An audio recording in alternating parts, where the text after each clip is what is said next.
A tragic landslide happened on August 31st, but the authorities have just started to report about it very, very late at the night of September 1st. So today is the first day that we really hear about that tragedy that has wiped out an entire village and all its inhabitants. It seems that only one person is left. This is a village in Sudan. It's located in the Amo district of Jabal Marra, and it was, I have to say, not is, it was one of the most important areas for citrus fruit production in Sudan. So what happened there? It's an absolute tragedy. Now the pictures and the videos and the images are reaching us, and that's why I'm sharing this with you guys. Sunday, August 31st, a catastrophic landslide hit this remote village of Tarazin. Sometimes it's called Tarsin or Tersin. It's nestled in Sudan's mountainous Jebel Marra region of central Darfur. Just look at the map where it is. You probably never heard the names of these provinces. And this tragedy followed days of horrible rainfall, monsoon-like rainfall that has saturated the slopes, that has soaked the ground, that has made everything slippery, lubricated, maybe cracks that were already there. And so it was causing the slopes to collapse, and unfortunately it has buried the village under a torrent of mud and debris. We see a lot of those mudslides recently. You've probably seen my videos about Blatten in Switzerland that has buried the whole village, but they had surveillance equipment. They knew this ahead of time and they were able to evacuate, so nobody was lost. This is unfortunately the opposite here. Everyone was lost except, it seems, one person. And the information that we're getting from the area is coming from the Sudan Liberation Movement Army. They're controlling this part of the Marra Mountains, and they have issued a deeply distressing statement. They say initial information indicates the loss of all village residents, estimated at more than 1,000 people. And they appealed, they're a rebel group, they appealed urgently to the United Nations and to international aid organizations to assist in recovering the people lost and supporting affected communities. Seems the village is now lost forever under this debris. Regarding the citrus production, we will have to see if that will resume. I don't think any of the farm areas are destroyed, but probably everyone who worked there is not there anymore. So now efforts to verify the numbers of how many people were in the village when it happens, they're severely hampered by the just pure isolation of this village. And according to the Reuters news, they said that the final stretch of the road to get to that village, that's about 45 kilometers, 30 miles, is basically impassable. It's, you know, in these areas, if there's heavy rainfall, they're not paved roads. It gets like a mud bath. You can't get through there.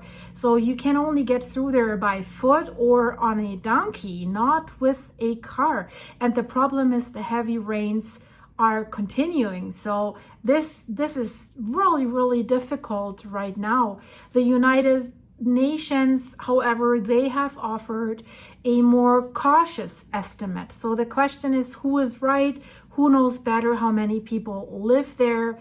The humanitarian coordinator for Sudan has initially reported that local sources indicated between 300 and 1,000 people lost. Later, a UN update revised this further downward, which would be great, stating that scores of people that might be lost.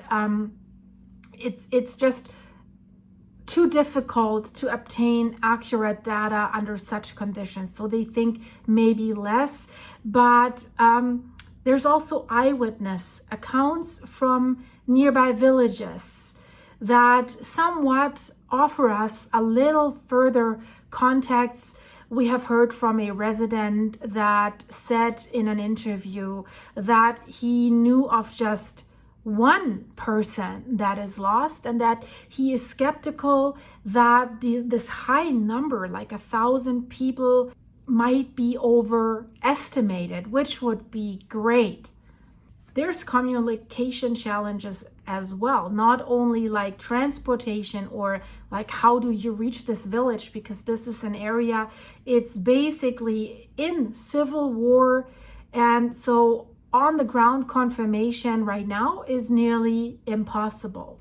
And there's a volcano or volcanic history in place in this area. So that we can say the landscape, the terrain itself is a big obstacle here to get more information. It's very rugged, it's volcanic, and it's elevated at around 3,000 meters, 3 kilometers, 2.3 miles. So the Jabal Marra range, how it's called, is extremely, extremely remote.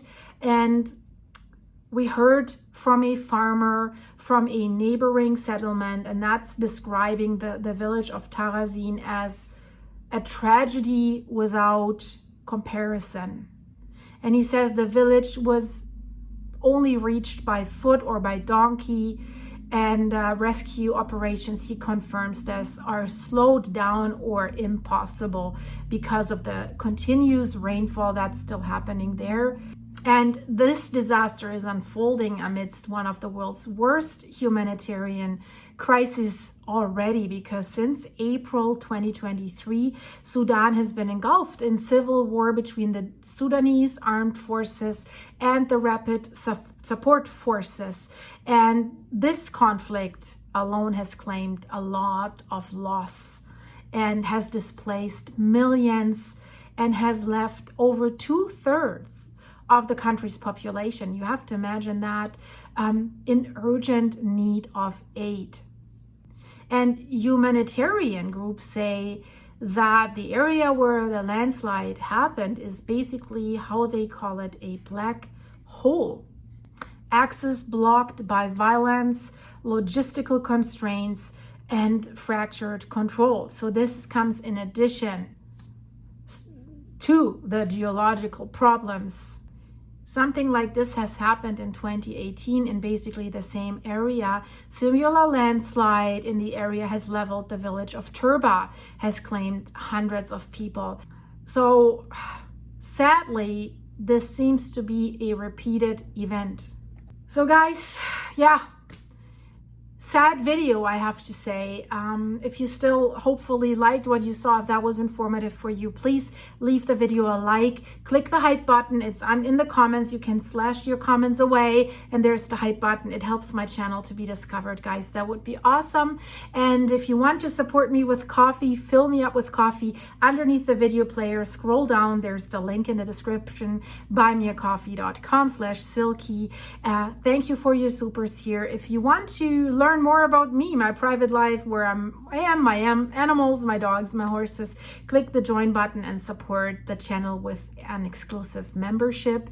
And I hope to see you soon. Check out the links in the description. Interesting stuff. Campi Flegrei, monstrosity of an earthquake swarm, but also Tenerife is rumbling again.